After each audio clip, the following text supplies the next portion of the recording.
Welcome to this program on connectivism and digital learning. We have seen other theories of learning, behaviorism, cognitivism, constructivism. Now we will look at connectivism and whether this is a learning theory per se, and to what extent this is claimed to be the learning theory for the digital age of 21st century. We will examine connectivism as a learning theory, its postulates and different aspects, how connections takes place and how do people learn through connections, and to what extent different software and different possibilities are there, including social technologies and social software and open source software, including open education resources, which could facilitate students to learn and teachers to facilitate learning in the digital age. As you will see on your screen that George Seaman in 2008 categorically specified the 4 points that clarify what exactly is connectivism. The first postulate is that knowledge is networked and distributed, that knowledge artifacts present everywhere, including human beings as also non-human beings, including events and objects and so on and so forth.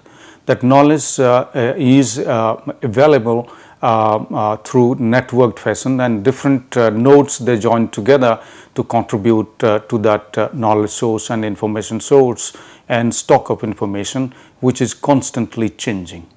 Number two, the experience of learning is one of forming new neural, conceptual and external networks.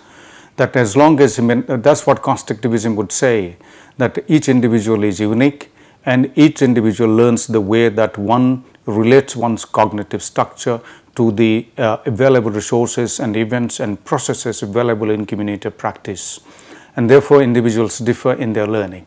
That would also happen in connectivism, but what is important here is that when individuals interact with information and knowledge which is constantly in flux, they would learn from connecting appropriately for different topics or subject areas or concepts at appropriate time, and with appropriate facilitative mechanisms, which is facilitated by digital technology.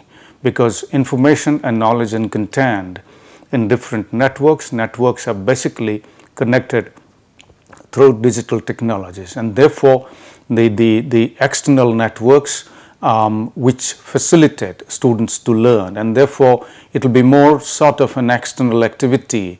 The students would be interacting with external world, external knowledge base, and therefore networks, and they would learn.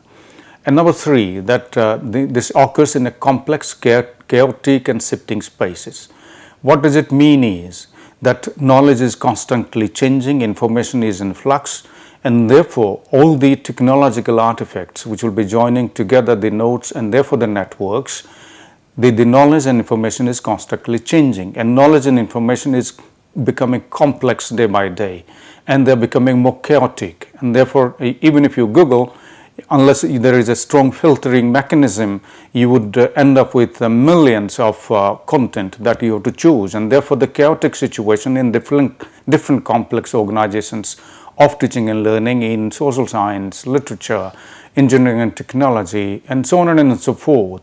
The knowledge is complex, knowledge is chaotic, and knowledge is always shifting spaces, and therefore it is important that how best then what one could connect to this shifting and ever flux of knowledge and information that is already available and which is increasing day by day and which are available through networks, and this is very important. Number four, that this entire process is aided by technology. These four postulates, very fundamental to connectivism, given by George Seaman, are important to visualize and therefore organize in curriculum and instructional design such that the students are facilitated best to organize information and organize knowledge and therefore learn. The connectivism that you see on your screen, it assumes that learning is a process of connecting specialized nodes or information sources, and therefore the process of learning which occurs in the individual, of course individuals do learn by themselves, each individual learns by oneself, but that would happen when the individual student would be connecting with the nodes and information sources that are available and which are networked in a complex and chaotic fashion. 2, that the capacity to know more is more critical than what is already or currently known. This is important, that therefore what is important is to enhance the capacity of individual students to sort and filter and to join together the required knowledge that would facilitate one's own learning of a concept. And therefore current learning is less important than the capacity to learn more. Number 3, nurturing and maintaining connections is needed to facilitate continual learning, because the connections and the information and knowledge through networks are more complex, more chaotic, and therefore constantly changing. And therefore it is important on the part of the facilitators, mentors, or teachers for that matter, to nurture and maintain connections, and therefore to develop individual students' ability to nurture and maintain connections. This is most crucial insofar as connectivism is concerned. And number 4, that is the ability to see connections between fields, ideas and concepts is a core skill. It is not only to have the capacity to know more than what is known already, but also to develop the capacity to nurture and maintain connections, but also to develop capacity to see connections. The connections between ideas, concepts, these are the core skills that need to be developed in students so that they best study in a connected world of today. And Connectivism would claim that the students, without doing these, would not be in a position to learn more effectively in today's world. As you see, George Siemens in 2005 and his colleague partner Stephen Downes in 2005 and 2007, they talked about that since knowledge is distributed, they talked about distributed knowledge. Knowledge is distributed. The meaning making that an individual does, it only happens when one connects appropriately the information sources that are available and see through the chain of the connections of ideas and visualize meaning through connecting the distributed knowledge that is available through nodes and networks. How people learn in a networked and digital world is very important to connectivism. Learning is defined as a continual and network forming process. So therefore, there are knowledge patterns which need to emerge out of these connections that are to be made through a wide range of information and knowledge that are available through the networks, and therefore patterning of knowledge for one's own understanding so far as that concept or that subject or area of study is concerned is very important. And this needs to be continuous, and network forming process is always continuous. If it stops somewhere and if it is not facilitated, the students do possess less ability to learn, and therefore it is important on the part of the teachers and mentors to constantly enhance the continual and network forming process within the students, so that the students could see the knowledge patterns across the diversity of information that is available. 3, that information in organizations and databases to connect specialized information sets. That informations do exist in organizations and databases. What Connectivism would claim that more than the organizations, that the information and knowledge are available in various nodes and networks and databases that are connected to each other. In a cloud computing environment of today, that all the information and knowledge are connected and they are available in a click of a mouse, click of a button, and therefore the students would be in a better position to organize their ability to connect the various information and knowledge available. And therefore, the knowledge and information that are available other than organizations, because there is always a debate whether it is individual first or organizations or networks. So there are 3 things that are concerned insofar as connectivism is concerned: individuals, individualized students; organizations, groups, teachers, artifacts, maintenance, finance, and so on and so forth; and networking within organizations and databases and information networks that are available. What is important to visualize here is that information and knowledge that are available in networks and organizations need to organize, order those in such a way, facilitate students in such a way that the students could see through their own ability the connections between the knowledge that is available and information that is available, so that one can best learn. information in organizations' databases to connect specialized information sets. The information sets need to be patterned, and one is to connect these patterns to learn best. That's what best would define what connectivism would talk about in terms of teaching and learning. For accurate, up-to-date knowledge is intent of connectivist to learning. That what is important is not to be bogged down by old knowledge, because knowledge and information are a constant state of flux, and therefore what is important on the part of the students to be aware of and to develop ability that they could see that what is the latest knowledge, up-to-date knowledge that is available, and therefore connect the best through the up-to-date knowledge, not with the old knowledge. And therefore it is important that to develop ability to sort out what is the up-to-date knowledge, what is available today.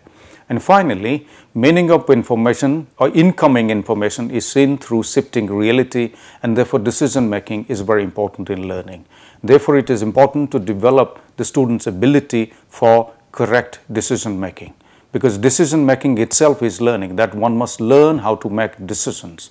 Learning to learn is very important in connectivism as elsewhere in adult learning too, that learning to learn to make decisions. The decision about that the meaning of incoming information is seen through shifting reality. Reality is always shifting, reality is not constant, and therefore one would learn best that if one could dive through the reality which is shifting all the time, and reality which is chaos and which is in a state of flux, and one could see through the information in this shifting reality, and therefore establish information sets for one's own learning. This is an ability, and this individual student has to make decision by oneself, and teachers also have to make decisions, but the teachers need to facilitate individual students to make best decisions. Now let us get into these behaviorism, cognitivism, constructivism and connectivism idea. That learning, which is a change in organism to respond based on prior experience, this is what learning that we have seen through. What behaviorism would say? Behaviorism would say that learning is observable, and reward and punishment would be the factors that would influence learning, and therefore what best could facilitate learning, the task-based learning would be best facilitated by behaviorism. The cognitivism would say that learning occurs when the knowledge and information and mental structure is structured. The mental organization or cognitive structure is more structured. If it is structured and the existing schema, the previous experience, if there is a connection between the existing knowledge and previous experience, then one would be in a position to learn better. And therefore, what kind of learning would be best facilitated by cognitive theory is social learning, and social learning in a situation which is very much ill-defined and ill-structured. So the ill-structured situation could be brought in to structure in this situation. What constructivism would say, that constructivism, which is not available in this PowerPoint, was constructivism would say that learning is situated in social contexts, and therefore one has to interact with the social context to make meaning for oneself, and therefore two individuals who react to social context differently, and they would learn differently, they will make meaning differently. What factors would influence learning in this situation? That one's own participation in social context is very important, and therefore socio-cultural linguistic variables are very crucial in terms of learning. And therefore finally, in terms of constructivism, what type of learning is best suited, and it is ill-structured. It is wrongly written against cognitivism. It is ill-structured learning which is best suited for this. For cognitivism, it is problem solving, which is you have to make a correction in cognitivism. It is problem solving which is best suited to cognitivism. T is missing in cognitivism, by the way, you must note. In connectivism, when we come to, and in comparison to learning, which is a change in organism to respond based on prior experience, how connectivism would look at these three variables. The variable number one, that how learning occurs. Learning occurs by recognizing and interpreting. Learning occurs by recognizing and interpreting information which is available through networks. There are diversity of networks, and this diversity of networks influence learning, and therefore one must have the ability to make decisions, to connect proper set of information in the network to connect and therefore best learn. And what type of learning is best suited for these? That complex learning from diverse knowledge sources, because knowledge sources are diverse, information sources are diverse, varieties of information are available, and therefore the students must have the ability to connect through and to cull out and connect through the complex knowledge information sources that are available. So therefore, it is not a learner-centric approach, it is basically a learner-driven approach. This is one representation of the acknowledgement is given there, one representation of how connectivism learning theory is best interpreted by George Siemens and Stephen Downes. That from the right hand side, one to interact with many, in middle one has to interact with many and many others who are standing outside, and towards your extreme left that one has to interact with so many networks and with still interacting with individuals, with networks, with organizations, and so on and so forth.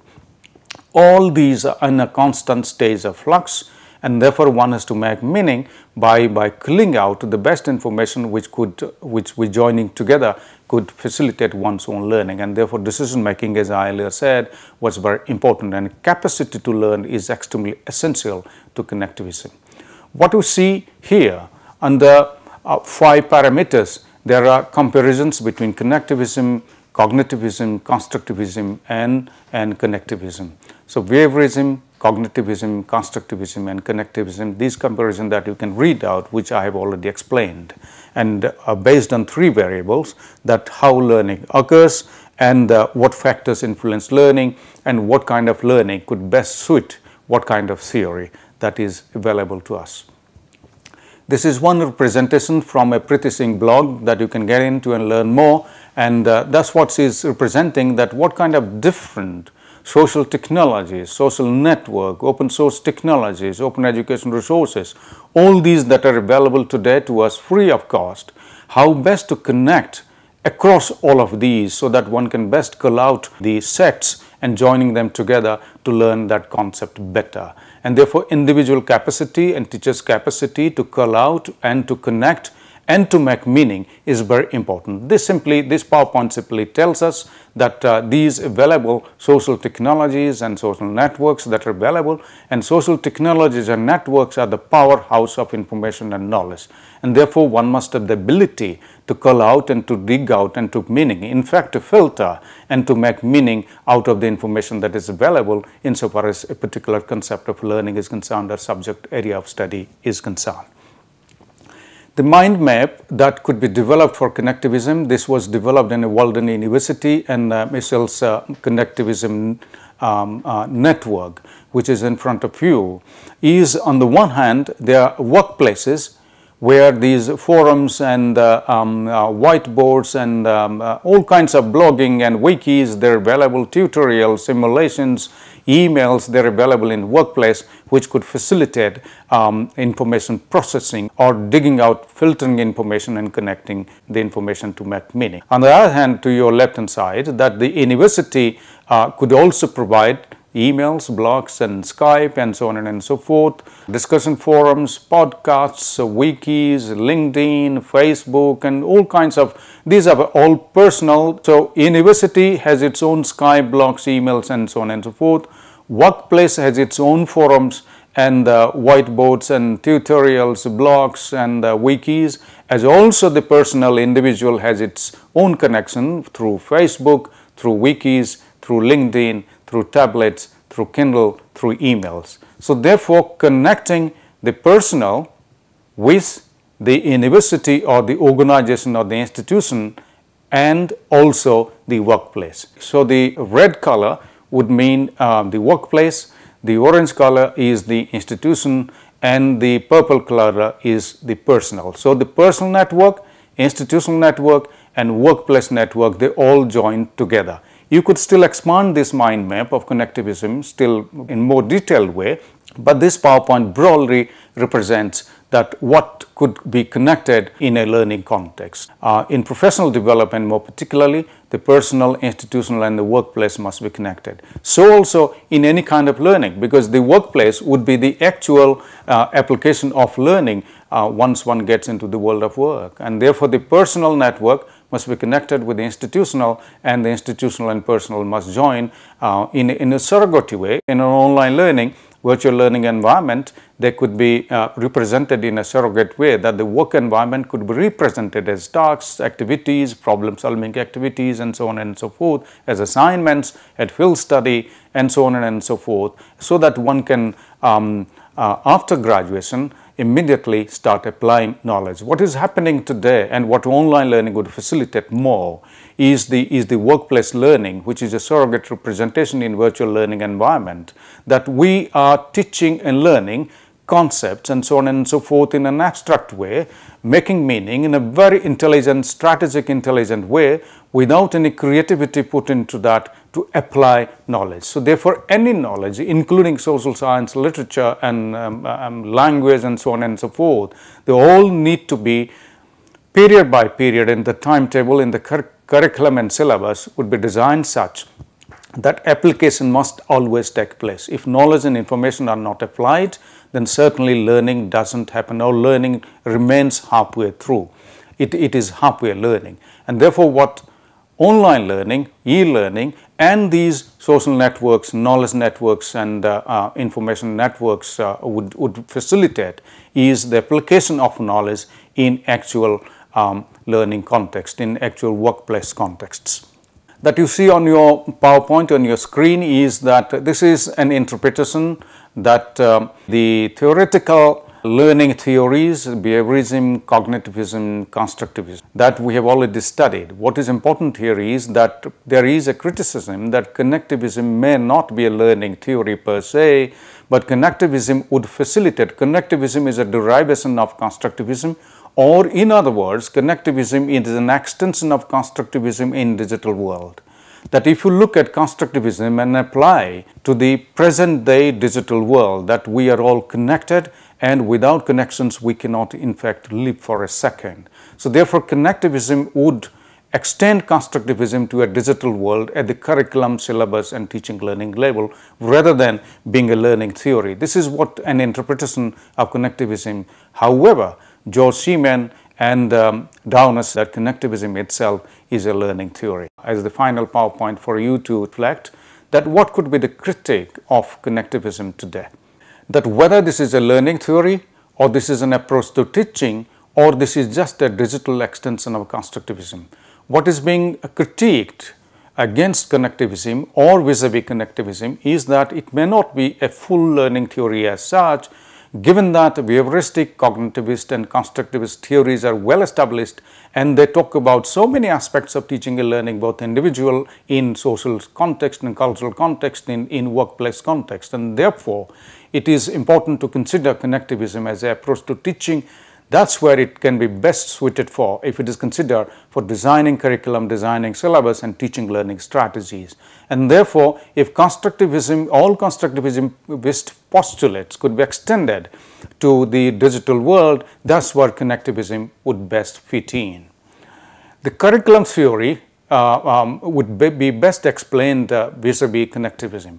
The goals of education and how students should learn, rather than a learning theory. So therefore, how best students should learn by capacitating themselves to see through connections and ever-changing and chaotic and flexible knowledge explosion today, which are available through different networks, and that too technological networks. If the capacity of the students could be enhanced, the goals of education and the students' ability to learn could be enhanced, and therefore connectivism would be best considered as a curricular theory addressing curriculum and syllabus and teaching learning, rather than a learning theory per se. Number 3, connectivism would say that the organizational structures are not conducive to context of knowledge.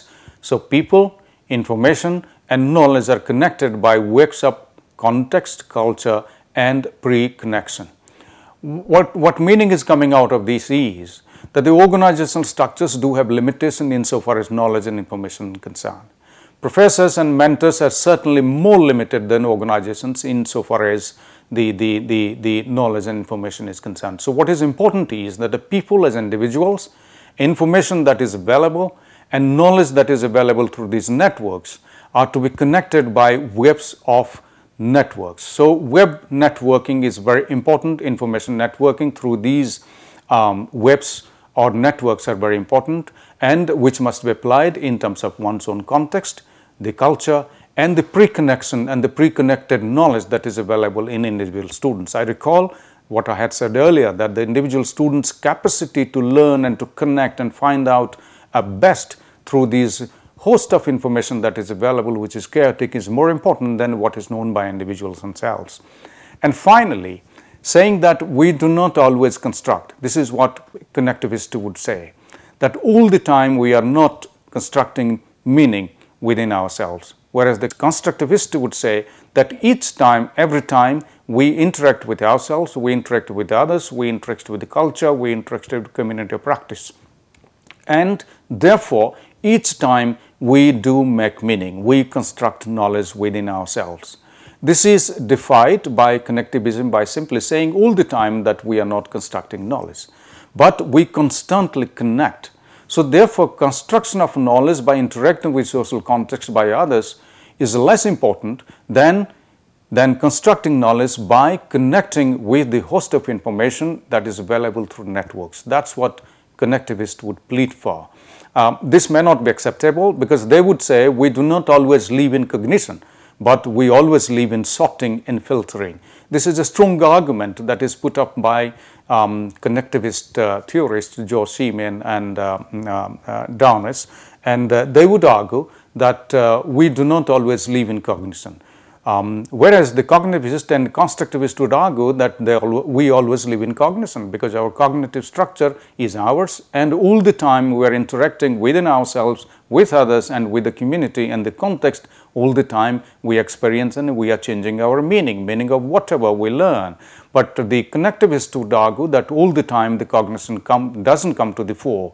What comes to the fore and which facilitates learning best is the individual capacity to sort out and filter information, gamut of chaotic, flexible information that is available all the time, and information increasing day by day. And therefore, what is important is that we must be in a position to develop the students' capacity to sort and filter information which can best suit their own context, their own subject, their own mindset, and they would be in a position to best learn. So friends, what we come to a conclusion of this presentation, Connectivism and Digital Learning, and host of social networks, social technologies, open source technologies that are available today to us, including individual headsets and your mobile, 3G, 4G, and so on and so forth, that are available. And in fact, the mobile technology today combines all the three developments in technology, that is broadcasting, computing, and telecommunication. So broadcasting, telecommunication, and computing all joining together with the networks and knowledge networks that are available, which are free today. They are social technologies, social networks. They are available, widely available, other than individual, other than the institution. They are available every corner in the society, everywhere in the globe. So therefore, one's ability to sort and filter is very important insofar as connectivism is concerned. So friends, what we have seen is that connectivism, claimed by George Siemens and colleagues, is that it is a learning theory, a theory which can best facilitate individual students and teachers to develop their ability to sort out and see through the patterns of information that are available. So patterning, sorting out, filtering and patterning, and therefore connecting, and therefore learning best insofar as that concept is concerned, is what is postulated by connectivism. People would argue, as we have seen, that it may not be a learning theory, but it is certainly an approach to teaching and an extension of constructivism to the digital world. You would study more about connectivism and learning through your browsing through various literature that is available. Please do study George Siemens and Downes'